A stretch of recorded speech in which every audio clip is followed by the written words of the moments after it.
Alhamdulillah. Alhamdulillahilladzi arsala rasulahu bil huda wa dinil haqq liyuzhirahu 'alad dini kullih walau karihal musyrikun. Ashhadu an la ilaha illallah wahdahu la syarika lah wa ashhadu anna sayyidana Muhammadan abduhu wa rasuluh. Allahumma salli wa sallim wa barik ala sayyidina Muhammad wa ala alihi wa ashabihi ajma'in wa man tabi'ahum bi ihsan ila yaumiddin, amma ba'd.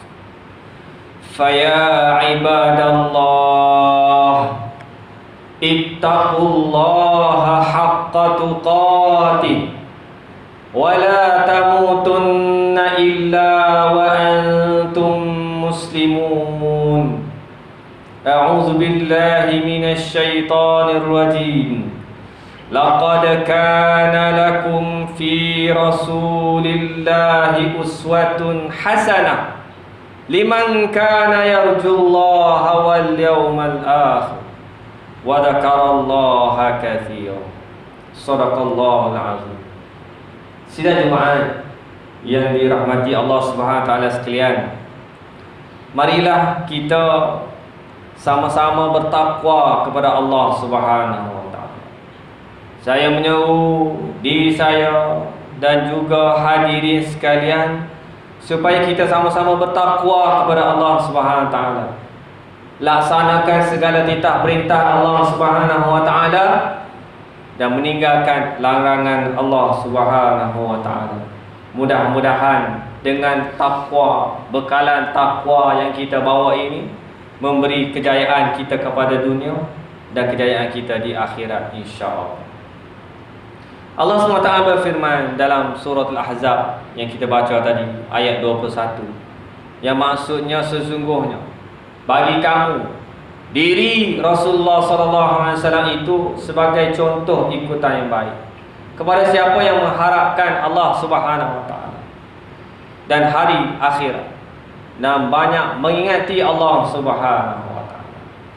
Bulan ni bulan Rabiul Awal, hari kelahiran Nabi SAW, yang baginda membawa misi dan visi yang sangat besar, menyelamatkan manusia yang tenggelam dalam arus jahiliyah kepada mengesahkan Allah Subhanahu wa taala. Menyelamatkan manusia daripada tenggelam dalam hawa nafsu kepada tunduk patuh kepada suluhan wahyu. Menyelamatkan manusia daripada sikap kebinatangan kepada akhlak yang mulia. Membawa manusia daripada darjat yang hina kepada darjat kemuliaan yang menghampiri, bahkan boleh melebihi para malaikat. Inilah misi besar yang dibawa oleh junjungan Nabi Muhammad sallallahu alaihi wasallam. Rasulullah sallallahu alaihi wasallam memberi contoh tauladan yang baik kepada kita. Terbaik dalam pelbagai aspek kehidupan, sebagai dalam berkeluarga, dalam berekonomi, dalam bersosial, contoh dalam berpolitik, contoh dalam bernegara. Kita sebagai seorang yang beriman cuba sedaya upaya untuk memperbaiki diri sendiri, cuba untuk menyebarluaskan kebaikan kepada alam sekitar, orang-orang yang ada di sekeliling kita. Allah SWT berfirman, a'udzubillahi minasyaitonirrajim. Qul in kuntum tuhibbunallaha fattabi'uni yuhibbukumullahu wa yaghfir lakum dzunubakum wallahu ghafurur rahim. Shadaqallahul azim. Surah Ali Imran ayat 31. Katakanlah wahai Muhammad sallallahu alaihi wasallam, sekiranya kamu cintakan Allah, maka ikutlah aku, iaitu ikut Nabi Muhammad sallallahu alaihi wasallam. Nescaya Allah SWT akan cinta kepada kamu dan mengampunkan dosa kamu. Sesungguhnya Allah Subhanahu wa taala itu Maha Pengampun lagi Maha Penyayang. Sidang jemaat yang dirahmati yang dikasihi Allah SWT sekalian, sempena bulan Maulid ini, marilah kita bermuhasabah. Banyak mana cinta kita kepada Nabi sallallahu alaihi wasallam. Banyak mana kita mengamalkan sunnah Nabi sallallahu alaihi wasallam. Muhasabah, siapa yang kita lebih kenal dan kita sanjung, Nabi ataupun ikon makhluk-makhluk lain. Muhasabah, nama siapa yang kita selalu sebut, nama Nabi ataupun nama ikon-ikon lain yang kita sebut. Satu muhasabah kepada kita, melihat bagaimana, sejauh mana cinta kita kepada Nabi SAW. Al-Imam Ibn Kathir dalam menafsirkan ayat Ali Imran ayat 31 tadi, qul in kuntum tuhibbunallaha fattabi'uni yuhibbukumullah yaghfir lakum dzunubakum. Ayat ini merupakan hakim ataupun pemutus perkara bagi setiap orang yang mengaku mencintai Allah Subhanahu wa taala, tetapi dia tak ikut jalan sunnah Rasul, maka dia bohong dalam pengiktirafannya, bohong dalam apa yang disebut, hinggalah dia mengikut syariat dan agama Nabi Muhammad SAW dalam ucapan dia, dalam perbuatan dia, dalam keadaannya. Orang yang kata sayang Nabi tapi meninggalkan solat, bohong iman. Orang yang kata sayang Nabi tapi malas sedekah, bohong iman. Orang yang sayang Nabi, kata sayang Nabi tapi lawan hukum Allah Subhanahu wa taala, bohong imannya. Orang yang kata sayang Nabi tetapi mempersendakan para alim ulama, pewaris Nabi, bohong imannya. Orang yang mengatakan dia sayang Nabi tapi tolak hadis Nabi SAW, bohong iman. Orang yang kata sayang kepada Nabi tetapi iktiraf ideologi sesat lain itu benar, bohong iman. Qala Rasulullah sallallahu alaihi wasallam, walladhi nafsi biyadi la yu'minu ahadukum hatta akuna ahabba ilaihi min waladihi wa walidihi wan nasi ajma'in. Muttafaqun. Demi diriku yang ada di tangannya, tidak sempurna iman seseorang itu sehingga dia mencintai Nabi SAW lebih daripada dia mencintai anaknya sendiri, lebih daripada mencintai kedua ibu bapa dan seluruh manusia. Nabi SAW meletakkan suatu benchmark, suatu garis panduan. Sesiapa yang mencintai Nabi SAW melebihi segala-galanya, maka itulah kecintaan yang sebenarnya yang dituntut oleh kita.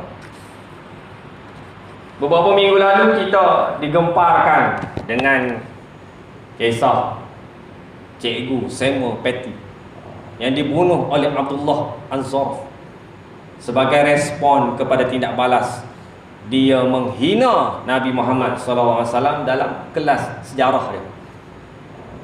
Kesalahan kita tak boleh letak 100% kepada remaja tersebut, remaja yang berumur 18 tahun.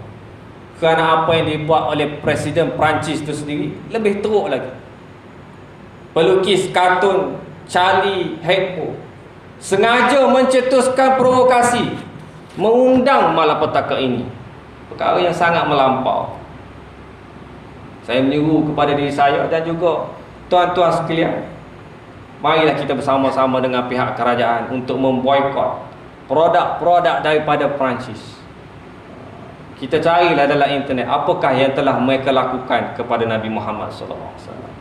Tak ada kena-mena dengan Nabi Muhammad SAW. Nabi SAW dah wafat 1400 tahun dahulu. Tapi mengapa? Apakah tujuan mereka menghidupkan penghinaan kepada baginda Nabi SAW? Nabi SAW sendiri melarang sahabat hina sahabat lain. Ada di kalangan mereka yang ayah mereka mati terbunuh dalam peperangan Badar.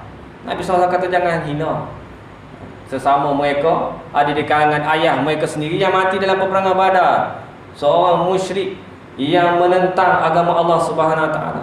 hormat hati dan perasaan manusia diajar oleh Nabi sallallahu alaihi wasallam. Macam mana kalau kita lukis gambar atas nonoh ayah depa, mak depa, Presiden Perancis itu sendiri, tentu mereka marah. Manusia ni secara nalurinya ada mempunyai kecintaan tertentu, dan kita Nabi Muhammad SAW merupakan puncak kecintaan kita. Cinta melebihi segala-galanya, tetapi apakah provokasi tersebut dilakukan? Janganlah atas sebab kebebasan bersuara kita boleh melakukan semua perkara. Tak mestinya bebas itu boleh bebas mencuri, boleh bebas merompak, boleh menghina sesuka hati. Adakah itu makna kebebasan bersuara yang dilaung-laungkan? Allah SWT berfirman, A'udzubillahi minasyaitonirrajim. Wa kadzalika ja'alna likulli nabiyyin aduwan syayatinal insi wal jin. Begitulah kami telah menjadikan setiap nabi musuh-musuh daripada syaitan manusia dan syaitan jin. Zaman Nabi lagi Nabi SAW dihina, dicerca, digelar dengan pelbagai gelaran: gila, penipu, ahli sihir, dirasuk jin. Tetapi Nabi SAW tetap berdakwah. Nabi SAW tetap berdakwah, dakwah dan terus berdakwah umat, sehingga akhirnya umat kenal Islam. Sampai sekarang pun umat kenal Islam hasil daripada usaha titik peluh Nabi Muhammad sallallahu alaihi wasallam. Raja Parsi suatu ketika dahulu, ketika menerima surat dakwah Nabi sallallahu alaihi wasallam, pernah mengoyakkan surat tersebut di hadapan wakil yang dihantar oleh Nabi sallallahu alaihi wasallam. Akhirnya Allah SWT mengoyakkan kerajaan Parsi dengan penuh kehinaan. Dan Allah SWT itu maha berkuasa untuk mengoyakkan kerajaan Perancis yang begitu ego dan angkuh menghina Nabi Muhammad SAW. Sidang jemaat yang dirahmati, yang dikasihi Allah SWT sekalian, huwallazi arsala rasulahu bil huda wa dinil haqq liyuzhirahu 'ala ad-din kullihi walau karihal musyrikun. Surah Taubah ayat 33. Dialah yang menurunkan Rasul dengan hidayah dan agama yang benar untuk dimenangkan, ditinggikannya di atas agama yang lain, walaupun dibenci oleh orang musyrik. Setiap kita ini adalah panah-panah perjuangan Islam, anak panah perjuangan Islam untuk meninggikan agama Allah Subhanahu wa taala. Mainkan peranan kita dalam era digital, alam maya ini. Kita lihat ramai musuh-musuh Allah SWT menggunakan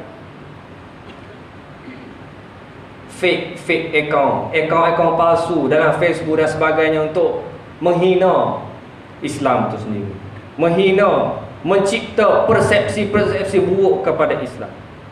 Seorang mungkin ada 100 akaun, 500 akaun palsu dalam Facebook, dan mereka berpura-pura memberikan sokongan kepada penghina agama Allah Subhanahu wa taala.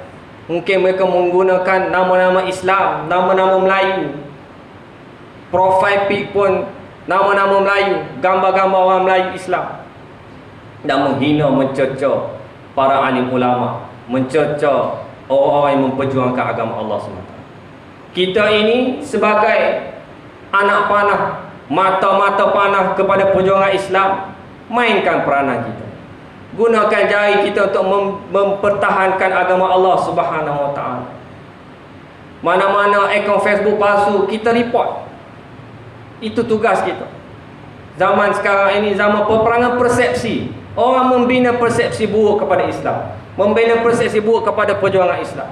Maka kitalah berperanan untuk mempertahankan agama Allah Subhanahu wa taala. Nampak akaun palsu yang burukkan Islam, kita report. Kita gunakan apa yang kita ada untuk berhujah dengan orang yang menghina agama Allah Subhanahu wa taala.